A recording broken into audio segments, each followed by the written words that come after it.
Hello everyone, this is Aarti and welcome to SR education online classes.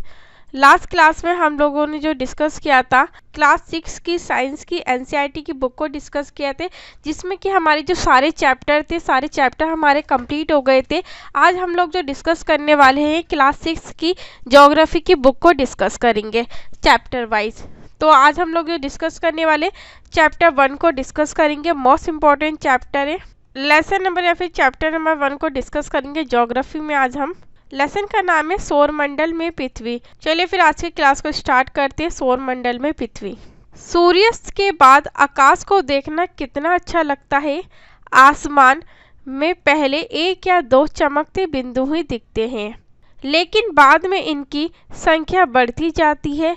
आप इनकी गणना नहीं कर सकते। यानी कि जब हम आसमान में देखते हैं, जितने भी चमकते बिंदु होते हैं, उनकी जो संख्या वो धीरे धीरे कैसे होती है, बढ़ती जाती है, मगर हम उनकी संख्या की हम आसानी से गणना नहीं कर सकते, गिनती नहीं कर सकते। यहाँ पे संपूर्ण आकाश छोटी छोटी चमकदार वस्तुओं से भर जाता है, जिनमें से कुछ चमकीले होते हैं एवं कुछ धुंधले होते हैं। इम्पोर्टेंट है कि संपूर्ण जो आकाश है वो छोटी छोटी चमकदार वस्तुओं से भर जाता है, जिनमें से कुछ चमकीले होते हैं और कुछ कैसे होते हैं, धुंधले होते हैं, यानी कि हमें स्पष्ट रूप से दिखाई नहीं देते। ऐसा प्रतीत होता है कि मानो आकाश में हीरे जड़े, और देखने में कैसा लगता है कि आकाश में हीरे जड़े हैं। इनमें से कुछ टिमटिमाते हैं, हीरे की तरह प्रतीत होते हैं, लेकिन अगर आप उनको ध्यान से देखेंगे तो आप पाएंगे कि इनमें से कुछ की टिमटिमाहट अन्य से अलग है।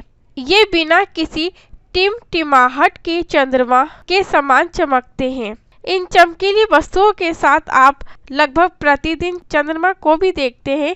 ये अलग अलग समय पर अलग अलग आकार तथा अलग स्थितियों में दिखाई पड़ता है। यानी कि जो चंद्रमा है, हम प्रतिदिन चंद्रमा को देखते हैं, मगर ये कैसा होता है, ये अलग अलग आकार का चंद्रमा होता है और अलग अलग स्थितियों में हमें दिखाई देता है। यानी कि जो इसकी स्थिति होती है, इसकी जो जगह होती है, वो कैसी होती है, परिवर्तनशील होती है। यानी कि इसकी जगह में परिवर्तन होता रहता है कि आज यहाँ पे है चंद्रमा और कल यहाँ पे है चंद्रमा। और इसी तरह इसका जो आकार है उसमें भी परिवर्तन यानी कि बदलाव होता रहता है। यहाँ से मोस्ट इम्पोर्टेंट है ये पूरा पैराग्राफ हमारा। आप पूर्ण चंद्र को लगभग 1 महीने में एक बार देख सकते हैं। ये पूर्ण चंद्रमा वाली रात या पूर्णिमा होती है। मोस्ट इम्पोर्टेंट है, यानी कि आप पूर्ण चंद्र को लगभग 1 महीने में हम कितनी बार देख सकते हैं, एक बार देख सकते हैं। और ये जो पूर्ण चंद्र वाली जो रात होती है, उसे हम किस नाम से जानते हैं, उसे हम पूर्णिमा के नाम से जानते हैं। 15 दिन बाद आप इसे नहीं देख सकते। यानी कि ये जो पूर्ण चंद्रमा वाली जो रात होती है, 15 दिन के बाद हम इसे नहीं देख सकते। ये नए चंद्रमा की रात्रि या अमावस्या होती है। यानी कि ये नई चंद्रमा की रात्रि या फिर क्या कहलाती है, अमावस्या होती है, जिसके नाम से जानी जाती है।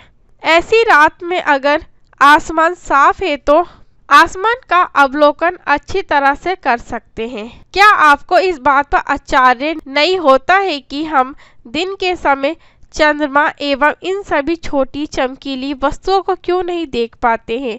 ऐसा इसलिए है क्योंकि सूर्य के अत्यधिक तेज प्रकाश के कारण रात के समय चमकने वाली वस्तुओं को हम दिन में नहीं देख पाते।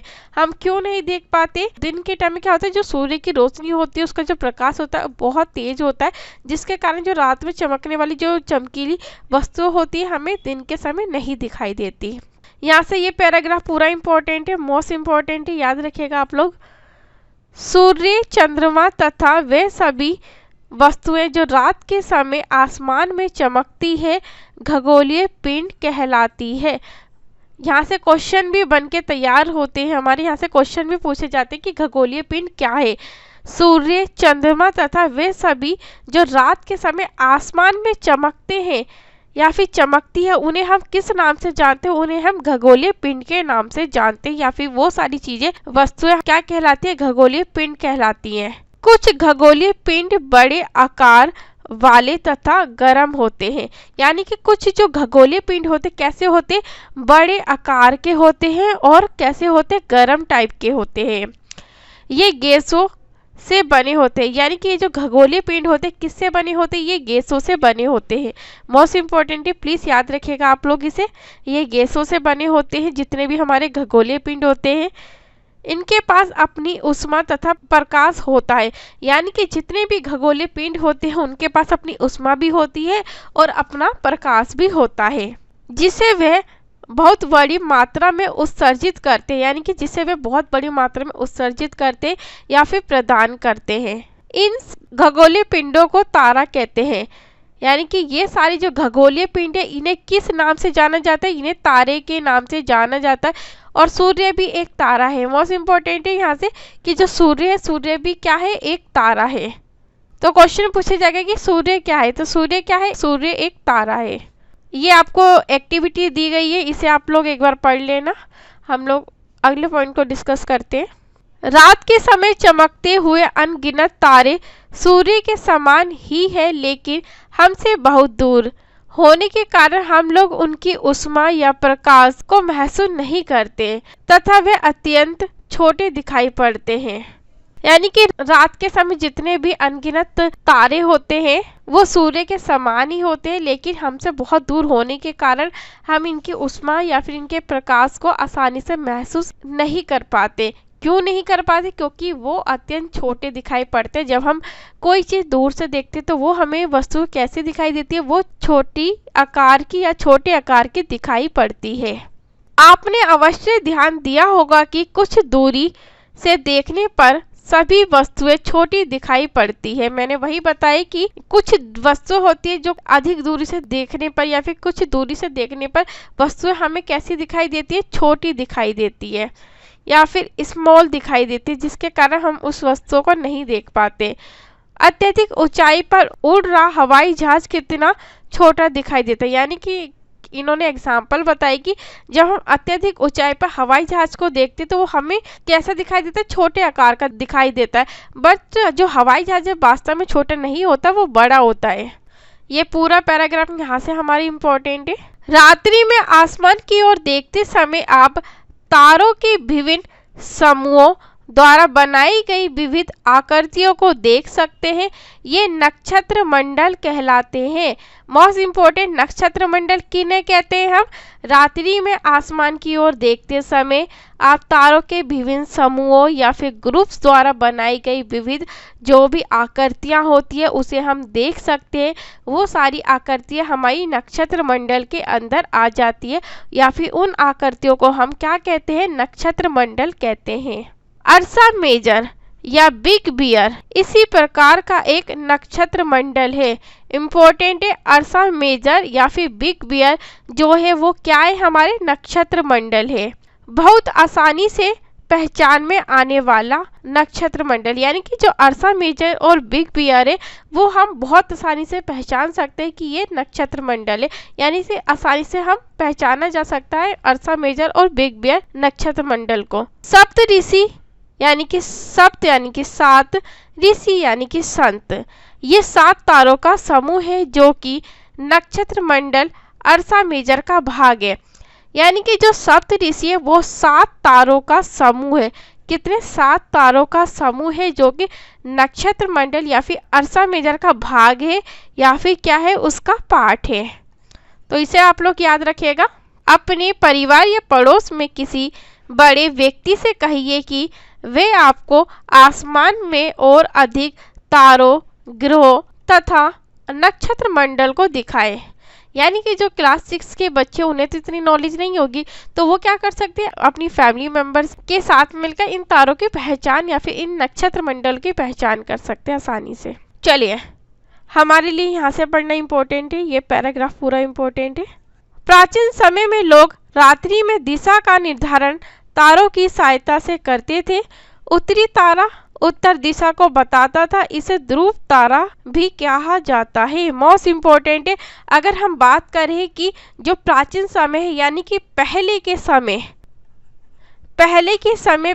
टाइम में जो लोग थे वो रात्रि यानी कि रात में जो दिशा थी यानी कि डायरेक्शन का निर्धारण कैसे करते थे, तारों की सहायता से करते थे। जैसे कि उत्तरी जो तारा है उत्तरी तारा हमें क्या बताता है, उत्तर दिशा को बताता है, और उत्तर दिशा को बताता है। और इसे किस नाम से जानते हैं, इसे हम ध्रुव तारे के नाम से भी जानते हैं, या फिर इसे ध्रुव तारा भी कहा जाता है। ये आसमान में हमेशा एक ही स्थान पर रहता है। हम सप्तऋषि की सहायता से ध्रुव तारे की स्थिति को जान सकते हैं। यानी कि अगर हम बात करें कि ये आसमान में हमेशा एक स्थान पर रहता था, और हम सप्तऋषि की सहायता से ध्रुव तारे की स्थिति को आसानी से जान सकते हैं कि ध्रुव तारा जो है वो कहाँ पे पड़ेगा या फिर किस डायरेक्शन में। जैसे ये क्या है, हमारा ध्रुव तारा है। ये कौन सी डायरेक्शन है, ये ईस्ट डायरेक्शन है या फिर पूर्व दिशा है। ये पश्चिम दिशा है यानी कि वेस्ट डायरेक्शन है हमारी। और यहाँ से ये जो लाइन बनती जा रही है सीधी, ये कौन सी है, हमारी उत्तर दिशा। उत्तर दिशा में अभी मैंने क्या बताया आपको, ध्रुव तारा, यानी कि उत्तर दिशा में ध्रुव तारा स्थित है। यदि सप्तऋषि मंडल के संकेतक तारों को आपस में मिलाते हुए एक काल्पनिक रेखा खींची जाए एवं उसे आगे की ओर बढ़ाया जाए तो ये ध्रुव तारे की ओर इंगित करेगा। यानी कि सप्तऋषि जो तारे हैं, अगर हम इसका जैसे ये संकेतक के नाम से ये जो लाइन खींची गई है, ये किसको बता रही है, ये ध्रुव तारे की स्थिति को बता रही है। यहाँ से ये पूरा पैराग्राफ इम्पोर्टेंट है हमारा।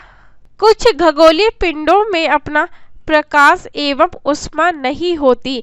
यानी कि कुछ खगोलीय पिंडों में अपनी क्या नहीं होती, अपनी प्रकाश नहीं होती, और दूसरा क्या नहीं होता, अपनी उष्मा नहीं होती। वे तारों के प्रकाश से प्रकाशित होते, यानी कि वो किससे प्रकाशित होते, वो तारों के प्रकाश से प्रकाशित होते। ऐसे पिंड को हम क्या कहते हैं, ऐसे पिंड को हम ग्रह के नाम से जानते हैं। ग्रह जिसे अंग्रेजी में प्लेनेट, ग्रह को अंग्रेजी में क्या कहते हैं, प्लेनेट कहते हैं। और ग्रीक भाषा के प्लेनेटाई सबसे बनाई, और जिसका अर्थ होता है परिभ्रमक। परिभ्रमक का भी अर्थ क्या होता है, चारों ओर घूमने वाला।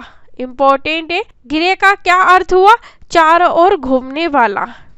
पृथ्वी यानी कि जिस पर हम रहते हैं वो क्या है, एक ग्रह है। ये अपना संपूर्ण प्रकाश एवं उष्मा सूर्य से प्राप्त करती है। यानी कि जो पृथ्वी है अपना जो प्रकाश है और उष्मा कहाँ से प्राप्त करती है, सूर्य से प्राप्त करती है, जो पृथ्वी के सबसे नजदीक का तारा है।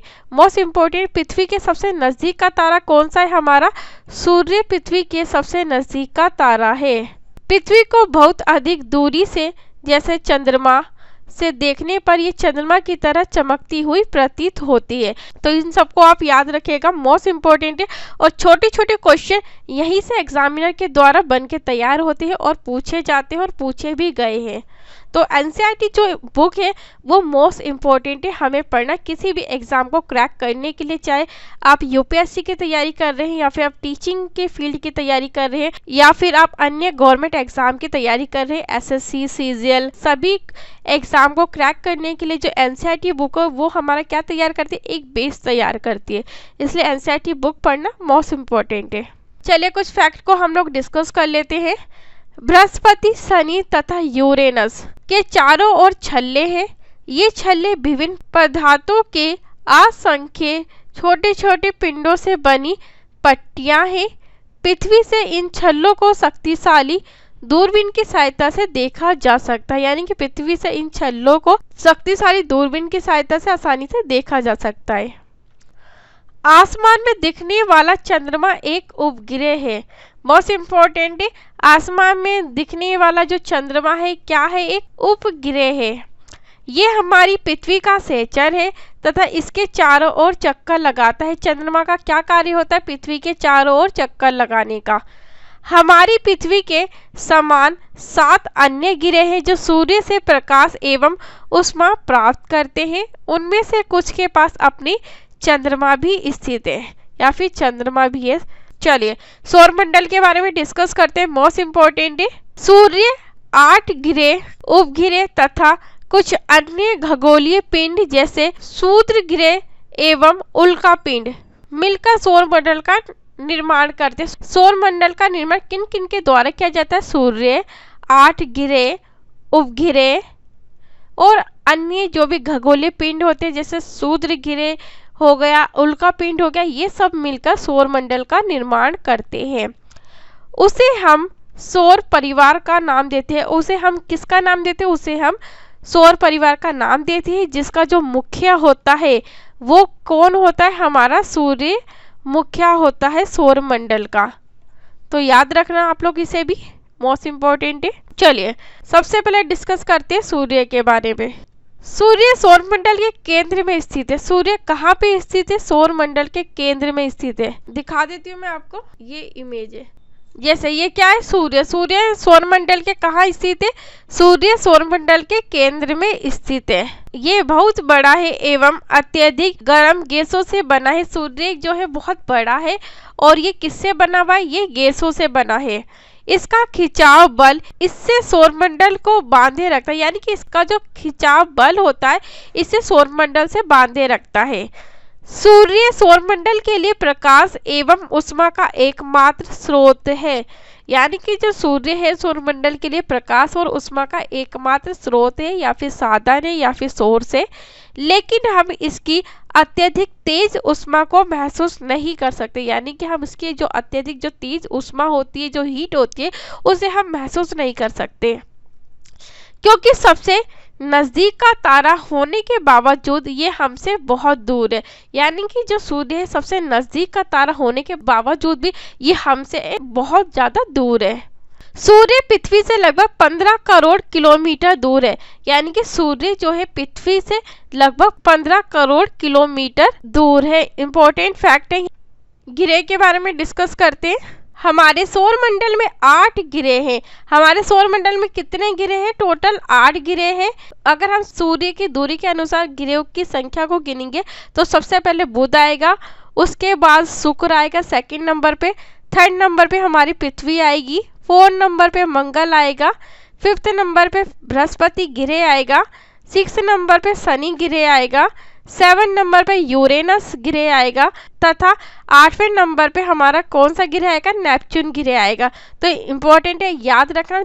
कभी कभी एग्जामिनर के द्वारा ग्रहों की संख्या पूछ ली जाती है कि बुध कौन से नंबर पे आता है या फिर मंगल या फिर बृहस्पति कौन से नंबर पे आता है। यहाँ से डिस्कस करते हैं। ये भी बहुत मोस्ट इम्पोर्टेंट है, इसे भी आप लोग याद रखिएगा। सौरमंडल के सभी 8 ग्रह एक निश्चित पथ पर सूर्य का चक्कर लगाते हैं। ये रास्ते दीर्घ वृत्ताकार में फैले हुए हैं। ये कक्षा कहलाते हैं। मोस्ट इम्पोर्टेंट है, यहाँ से क्वेश्चन पूछा गया था कि जो सूर्य के चारों ओर जो चक्कर लगाते हैं ग्रह, वो किस दिशा में ग्रह चक्कर लगाते हैं? किस दिशा में ग्रह चक्कर लगाते हैं? दीर्घ वृत्ताकार दिशा में चक्कर लगाते हैं। और बुध सूर्य के सबसे नजदीक है। अगर हम बुध की बात करें, बुध क्या है? सूर्य के सबसे नजदीक है, सबसे पास है। अभी हमने डिस्कस किया था ना कि सूर्य के बाद बुध आता है, इसलिए बुध जो है वो सूर्य के सबसे नजदीक का ग्रह है। अपनी कक्षा में सूर्य के चारों ओर एक चक्कर लगाने में इसे केवल 88 दिन लगते हैं, यानी कि अपनी कक्षा में सूर्य के चारों ओर एक चक्कर लगाने में बुध को 88 दिन लगते हैं। शुक्र को पृथ्वी का जुड़वा ग्रह माना जाता है। मोस्ट इम्पोर्टेंट है, पृथ्वी का जुड़वा ग्रह किसको माना जाता है? शुक्र को माना जाता है। शुक्र जो है पृथ्वी की जुड़वा ग्रह के नाम से जाना जाता है, या फिर शुक्र को पृथ्वी का जुड़वा ग्रह कहा जाता है, क्योंकि इसका आकार एवं आकृति लगभग पृथ्वी के समान ही है। यानी कि जो शुक्र की आकार और आकृति कैसी है? पृथ्वी के समान ही है, इसलिए शुक्र को पृथ्वी का जुड़वा ग्रह माना जाता है। अभी तक प्लूटो भी एक ग्रह माना जाता था, परंतु अंतरराष्ट्रीय खगोलीय संगठन ने अपनी बैठक कब हुई थी? अगस्त 2006 में ये निर्णय लिया था, ये फैसला लिया था कि कुछ समय पहले खोजे गए अन्य खगोलीय पिंड, जिसमें 2003 में UB 313 सीरस तथा प्लूटो बोने ग्रह कहे जाते थे। यानी कि ये जो प्लूटो है कौन सा ग्रह माना जाता था? ये बोने ग्रह के नाम से जाने जाते थे। चलिए इसे डिस्कस कर लेते हैं। मोस्ट इम्पोर्टेंट फैक्ट है ये सारे हमारे। पौराणिक रोमन कहानियों में सोल सूर्य देवता को कहा जाता है और शब्द का अर्थ क्या है? सूर्य से संबंधित। इसलिए सूर्य के परिवार को क्या कहा जाता है? सौरमंडल या फिर सोलर सिस्टम इंग्लिश में हम कहते हैं। सौर शब्द का उपयोग करते हुए और अधिक शब्दों को लिखे, यानी कि सौर शब्द का प्रयोग करते जितने भी शब्द है उसको हमें लिखना है। तो हम बच्चों से कह सकते हैं ये शब्दों की उत्पत्ति। ऐसे बहुत से शब्द जिनका उपयोग हम एक भाषा में करते हैं, अक्सर वे दूसरी भाषाओं से लिए गए शब्द हो सकते हैं।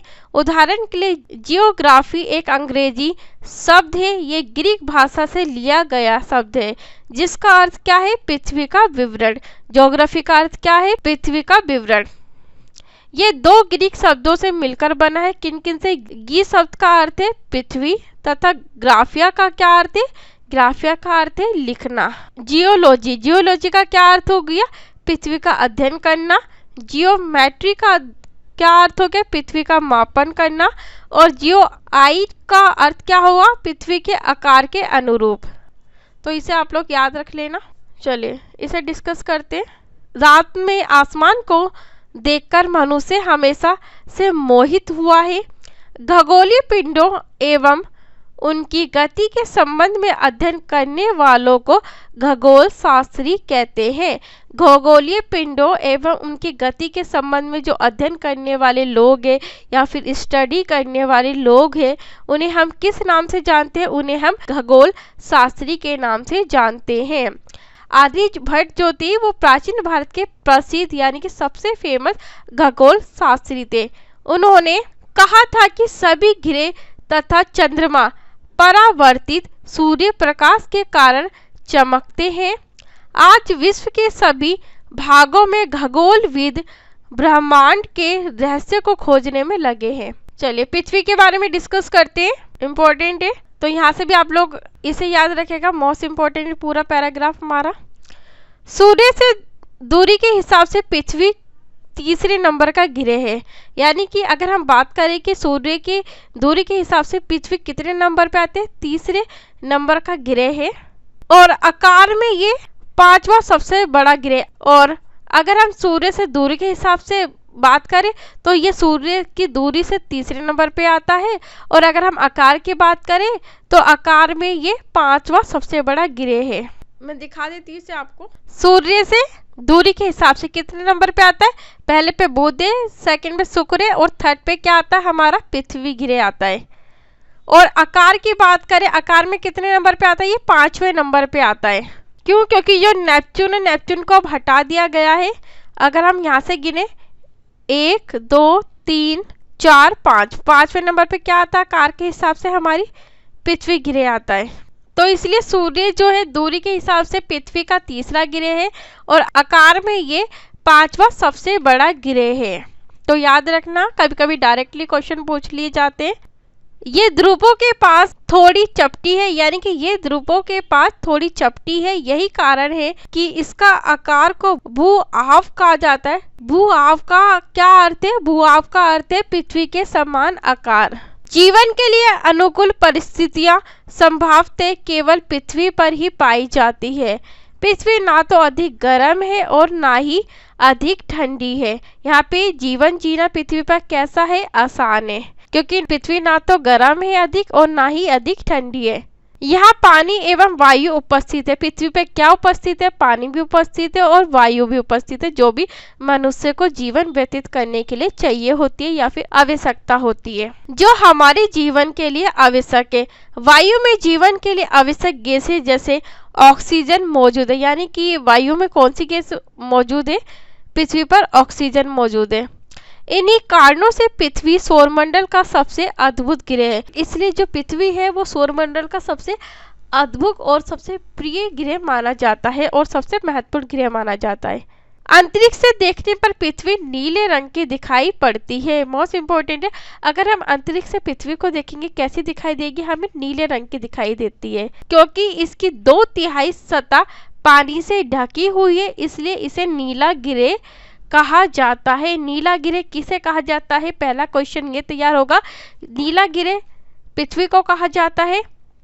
और ये कितने पानी की सतह से ढका है? ये 2/3 पानी की सतह से ढका है। तो इसे आप लोग याद रखिएगा।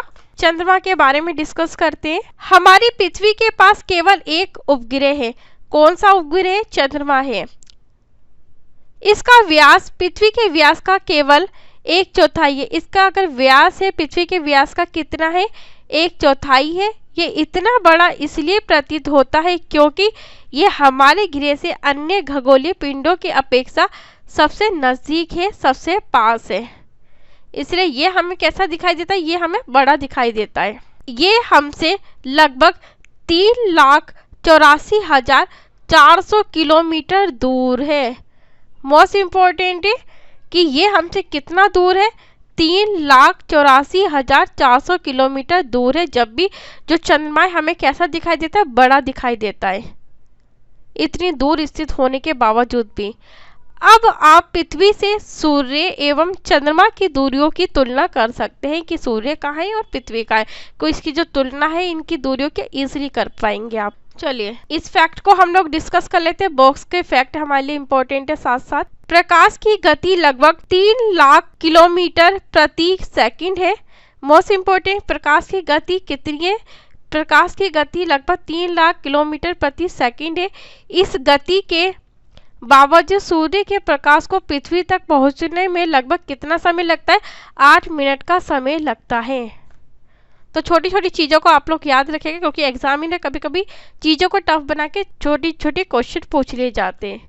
चलिए अगले फैक्ट को हम लोग डिस्कस करते हैं। नील आर्मस्ट्रॉन्ग पहले व्यक्ति थे जिन्होंने 20 जुलाई 1969 को सबसे पहले चंद्रमा की सतह पर कदम रखा।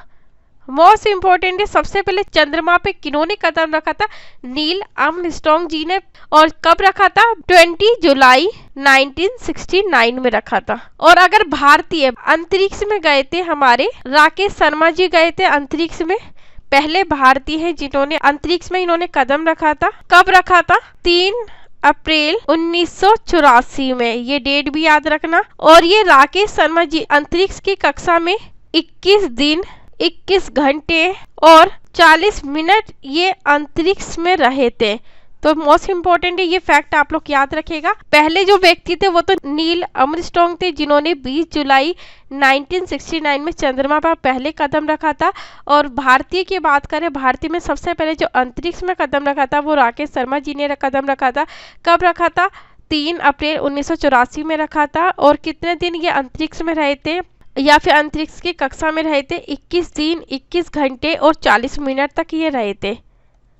ये पहले भारतीय हैं। अगले फैक्ट को डिस्कस करते हैं। उपग्रह एक खगोलीय पिंड है जो ग्रह के चारों ओर उसी प्रकार चक्कर लगाता है जिस प्रकार ग्रह सूर्य के चारों ओर चक्कर लगाता है। यानी कि उपग्रह क्या है, एक खगोलीय पिंड है जो ग्रह के चारों ओर उसी प्रकार चक्कर लगाता है जिस प्रकार जो हमारा सूर्य है वो चक्कर लगाता है।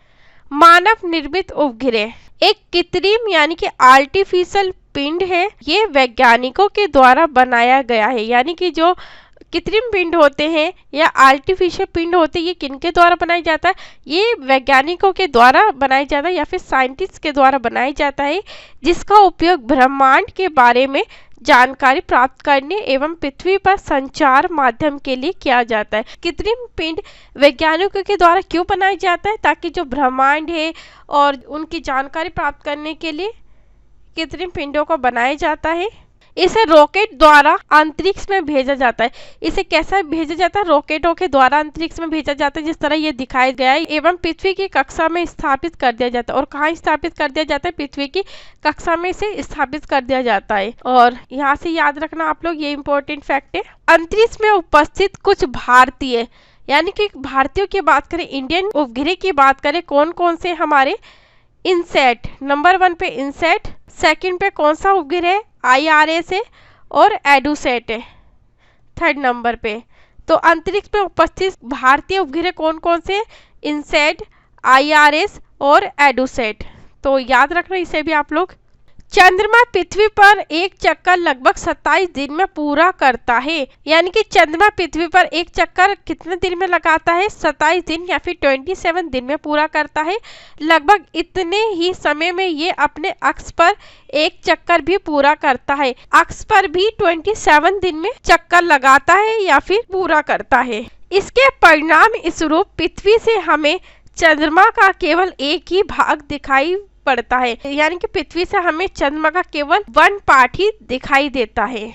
चंद्रमा की परिस्थितियां जीवन के लिए अनुकूल नहीं है। यानी कि चंद्रमा पर रहना संभव नहीं है हमारे लिए। क्यों संभव नहीं है, इसकी सतह पर पर्वत, मैदान है एवं गड्ढे हैं जहाँ पे मानव जीवन जीना कठिन है। जो चंद्रमा की सतह पर छाया बनाते हैं, यानी कि जो पर्वत, मैदान, गड्ढे होते हैं, ये चंद्रमा की सतह पर क्या बनाते हैं?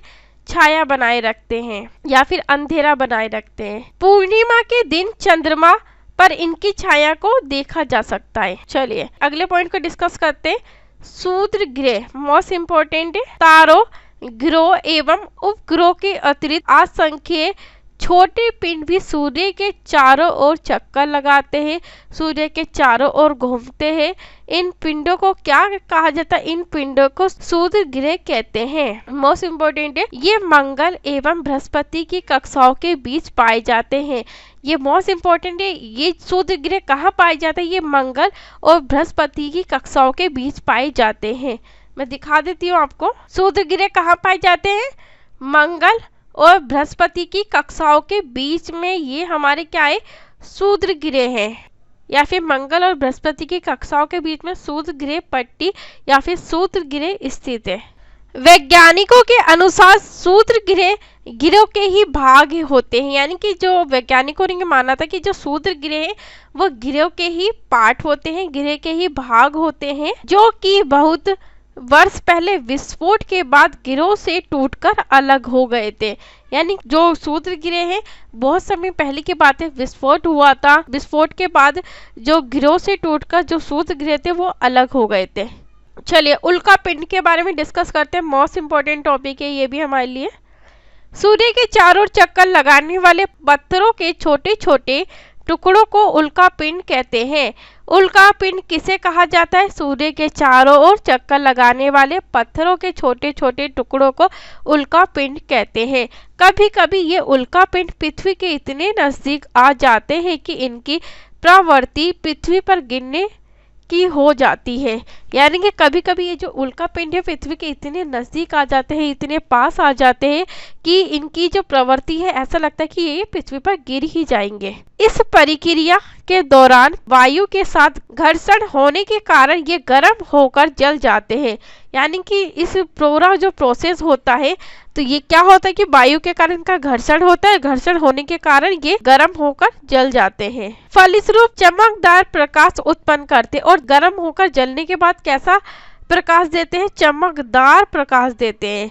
कभी कभी कोई उल्का पूरी तरह जले बिना पृथ्वी पर गिरती है। यानी कि कभी कभी क्या होता है कि कोई उल्का पूरी तरीके से जले बिना पृथ्वी पर गिरती है। जब ये पृथ्वी पर गिरती है तो जिससे पृथ्वी की धरातल सतहों पर क्या बन जाते हैं? गड्ढे बन जाते हैं। क्या आपने तारों वाले खुले आकाश में एक ओर से दूसरी ओर तक फैली चौड़ी सफेद पट्टी की तरह एक चमकदार रास्ते को देखा है? ये लाखों तारों का समूह है। ये क्या है? ये लाखों तारों का समूह होता है। ये पट्टी किस नाम से जानी जाती है? ये पट्टी आकाशगंगा के नाम से जानी जाती है। आपको क्या दिखाया गया है इमेज में? आकाशगंगा दिखाई गई है। हमारा सौरमंडल इस आकाशगंगा का एक भाग है, एक पार्ट है। प्राचीन भारत में इसकी कल्पना आकाश में प्रकाश की एक बहती नदी से की गई थी। इस प्रकार इसका नाम क्या पड़ा था? आकाशगंगा पड़ा था।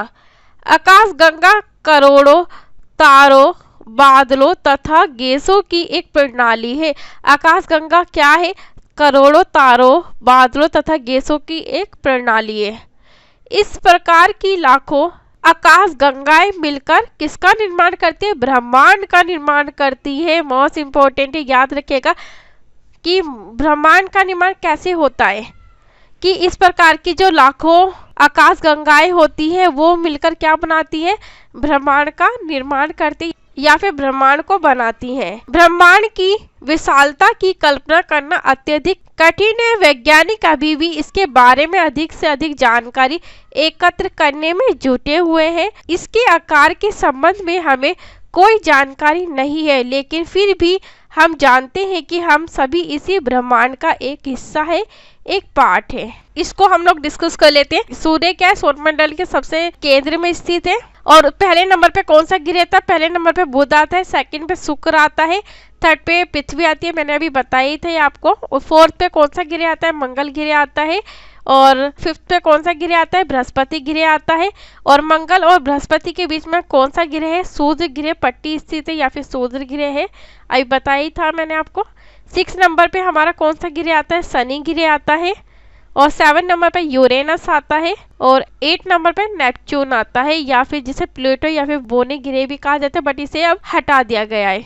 दूरी मिलियन किलोमीटर में 1 मिलियन 10 लाख के बराबर होती है। 1 मिलियन किसके बराबर होती है, 10 लाख के बराबर होती है। सबसे पहले बात करते हैं कि नंबर 1 पे कौन सा ग्रह आता है, बुध ग्रह आता है। बुध ग्रह जो है सूर्य के चारों ओर एक परिक्रमण 88 दिन में करता है और अपने अक्ष पर घूर्णन कब करता है, 59 दिन में करता है, तो याद रखना आप लोग। सेकंड पे आता है शुक्र ग्रह। शुक्र ग्रह सूर्य के चारों ओर एक परिक्रमण 255 दिन में करता है और अपने अक्ष पर घूर्णन कब करता है, 243 दिन में करता है। थर्ड नंबर पे कौन सा ग्रह आता है, पृथ्वी आता है। सूर्य के चारों ओर एक परिक्रमण 365 दिन में पृथ्वी करती है और अपने अक्ष पर घूर्णन कब करती है, 1 दिन में कर लेती है। और फोर्थ नंबर पे कौन सा ग्रह आता है, मंगल ग्रह आता है। सूर्य के चारों ओर एक परिक्रमण 687 दिन में मंगल को लगते हैं चक्कर लगाने में और अपने अक्ष पर घूर्णन कितने दिनों में मंगल कर लेता है, 1 दिन में कर लेता है। और चंद्रमा की संख्या कितनी है, चंद्रमा की संख्या मंगल पे 2 है, तो याद रखना। और ये बुध, शुक्र, पृथ्वी और मंगल, ये जो 4 ग्रह हैं हमारे, ये आंतरिक ग्रह यानी कि सूर्य के सबसे नजदीक है, सबसे पास है। और ये किससे बने हैं, ये चट्टानों से बने हैं, तो इसलिए ये आंतरिक ग्रह है। 4 ग्रह हमारे, बुध, शुक्र, पृथ्वी और मंगल ग्रह, तो इसे याद रखना आप लोग। 5th नंबर पे कौन सा ग्रह आता है, बृहस्पति। सूर्य के चारों ओर एक परिक्रमण 11 साल 11 महीने लगभग 12 साल में बृहस्पति को लगते हैं चक्कर लगाने में और अपने अक्ष पर घूर्णन जो है 9 घंटे 56 मिनट में पूरा किया जाता है बृहस्पति के द्वारा। और चंद्रमा की जो संख्या है बृहस्पति पे कितनी है, लगभग 53 है, 53 है, तो इसे याद रखना। अगला जो ग्रह है 6 नंबर पे कौन सा है, शनि ग्रह है। सूर्य के चारों ओर एक परिक्रमण जो है 29 साल 5 महीने में पूरा किया जाता है शनि के द्वारा, शनि ग्रह के द्वारा चक्कर लगाने में। और अपने अक्ष पर जो घूर्णन है शनि को कितना टाइम लगता है, 10 घंटे 40 मिनट में पूरा कर लेता है। और चंद्रमा की जो संख्या है शनि की कितनी है, लगभग 53 या 53। और बृहस्पति की भी कितनी है, चंद्रमा की संख्या 53 है। 7 नंबर पे क्या है, यूरेनस आ जाता है। यूरेनस ग्रह है। सूर्य के चारों ओर एक परिक्रमण को लगाने में, चक्कर लगाने में यूरेनस को कितना टाइम लगता है, 84 साल लगते हैं या फिर 84 साल लगते हैं। अपने अक्ष पर जो घूर्णन है वो 17 घंटे 14 मिनट में पूरा कर लिया जाता है यूरेनस ग्रह के द्वारा। और चंद्रमा की संख्या कितनी है यूरेनस की, लगभग 27 है। अगला जो ग्रह है नेपच्यून है। सूर्य के चारों ओर एक परिक्रमण 164 साल में लगाता है, यानी कि नेपच्यून जो है सूर्य के चारों ओर एक परिक्रमण, एक चक्कर है, कितने दिन में लगाता है, 164 साल में पूरा करता है। अपने अक्ष पर घूर्णन जो है वो 16 घंटे 7 मिनट में पूरा कर लिया जाता है नेपच्यून ग्रह के द्वारा। और चंद्रमा की जो संख्या है नेपच्यून की कितनी है, 13 है, तो इसे याद रखना। और ये कौन से ग्रह, भाई ग्रह यानी कि सूर्य से बहुत दूर है। बृहस्पति, शनि, यूरेनस और नेपच्यून जो ग्रह है हमारे 4 ग्रह, ये क्या है, सूर्य से बहुत दूरी पर स्थित है, बहुत दूर स्थित है तथा सबसे बड़े आकार है। इसका जो आकार है कैसा है, बड़ा आकार है, बिग साइज है। ये गैसें और तरल पदार्थों से बने हैं, यानी कि ये जो 4 ग्रह हमारे कैसे बने हैं, जो भाई ग्रह वो गैसों से बने हैं और तरल पदार्थ से बने हैं। तो इन पॉइंटों को भी आप लोग याद रखिएगा। डिस्कस करते हैं, क्या आप ब्रह्मांड के साथ अपना संबंध बता सकते हैं। आप पृथ्वी पर है तथा पृथ्वी सौरमंडल का एक भाग है, एक पार्ट है, अभी हमने डिस्कस ही किया था। और हमारा सौरमंडल आकाश गंगा यानी कि मिल्की वे का एक भाग है। सौरमंडल भी किसका भाग है, आकाश गंगा या फिर मिल्की वे का एक पार्ट है, एक भाग है जो ब्रह्मांड का हिस्सा है। जो किसका हिस्सा है, हमारे ब्रह्मांड का हिस्सा है। ब्रह्मांड से जुड़े इस तथ्य पर विचार कीजिए कि इसमें लाखों आकाश गंगाएं मौजूद है। इस चित्र में आपका स्थान कहाँ है। सबसे पहले हमारी स्थिति है, उसके बाद पृथ्वी आ जाती है, हम पृथ्वी पर ही रहते हैं। उसके बाद सौरमंडल, सौरमंडल के बाद आकाश गंगा, आकाश गंगा के बाद ब्रह्मांड आ जाता है। चलिए अब एक्सरसाइज को हम लोग डिस्कस कर लेते हैं। आपको इसमें ट्रू या फिर फॉल्स बताने हैं। क्वेश्चन नंबर 2 के अंदर इसमें पूछा है सबसे पहले किस गिरह को पृथ्वी का जुड़वा गिरह के नाम से जाना जाता है? अभी मैंने आपको बताया था हाईलाइट करके, जुड़वा गिरह किसे माना जाता है? शुक्र को माना जाता है। क्यों माना जाता है? क्योंकि इसका जो आकार है वो कैसा है? पृथ्वी के समान ही है। सेकंड में पूछा है सूर्य से तीसरा सबसे नजदीक गिरह कौन सा है? सूर्य से तीसरा जो सबसे नजदीक यानी कि सबसे जो पास का गिरह मैंने भी आपको बताया ही था, कौन सा है? हमारा पृथ्वी है। अगले पॉइंट्स में पूछा है सूर्य गिरह सूर्य के चारों ओर किस प्रकार के पथ पर चक्कर लगाते? कैसे चक्कर लगाते हैं? अभी मैंने आपको बताया था, दीर्घ वर्ताकार में चक्कर लगाते हैं। अगले पॉइंट में पूछा है ध्रुव तारे से किस दिशा का ज्ञान होता है? ध्रुव तारे से किस दिशा का ज्ञान होता है? हमें उत्तर दिशा का ज्ञान होता है। अगले पॉइंट में क्या है? सूर्य ग्रह किन कक्षाओं के बीच पाए जाते? किन के बीच पाए जाते? मंगल और बृहस्पति के बीच पाए जाता है। मैंने आपको हाईलाइट करके पॉइंट्स को बताया था। चलिए क्वेश्चन नंबर 3 में आपको फिल इन द ब्लैंक्स पूरे करने हैं। मैंने ये पहले से ही मेंशन करके रखे ताकि हमारा जो टाइम है ज़्यादा वेस्ट ना हो। तारों का एक समूह जो विभिन्न प्रतिरूपों का निर्माण करता है उसे हम क्या कहते हैं? उसे हम तारामंडल कहते हैं। अभी हमने डिस्कस ही किया था बुक में। सेकंड क्वेश्चन में पूछा हुआ है आपको कि तारों की एक बहुत बड़ी प्रणाली को हम क्या कहते हैं? आकाश गंगा कहते हैं। चंद्रमा पृथ्वी के सबसे करीब है। बिल्कुल, चंद्रमा क्या है? पृथ्वी के सबसे करीब है। पृथ्वी सूर्य से सबसे नजदीक गिरह है, यानी कि जो पृथ्वी है सूर्य से सबसे नजदीक है, सबसे पास गिरह है। अगले पॉइंट में क्या है? गिरहों के पास अपनी उष्मा तथा प्रकाश रही होती। गिरहों के पास क्या रही होती? राही अपनी उष्मा होती है, राही अपना प्रकाश होता है। चले, ये क्या बता रखा है आपको? पूर्व यानी कि ईस्ट की स्थिति बता रखी है, ये वेस्ट की स्थिति बताती है। केंद्र में हमारा क्या है? सौरमंडल के सूर्य स्थित है, अभी मैंने आपको बताया था। उसके बाद कौन सा गिरह आता है? बुध गिरह आता है, फिर शुक्र गिरह आता है, उसके बाद 3rd नंबर पे पृथ्वी आती है, 4th नंबर पे हमारा मंगल गिरह आता है, 5th नंबर पे बृहस्पति गिरह आता है, 6th नंबर पे हमारा शनि गिरह आता है, 7th नंबर पे हमारा यूरेनस आता है और 8th नंबर पे नेपच्यून आता है। नेपच्यून को अब हटा दिया गया है। इसे क्या कहते हैं? हम बोने गिरह के नाम से भी जानते हैं। तो इसे याद रखिएगा। तो थैंक यू सो मच आज की क्लास के लिए।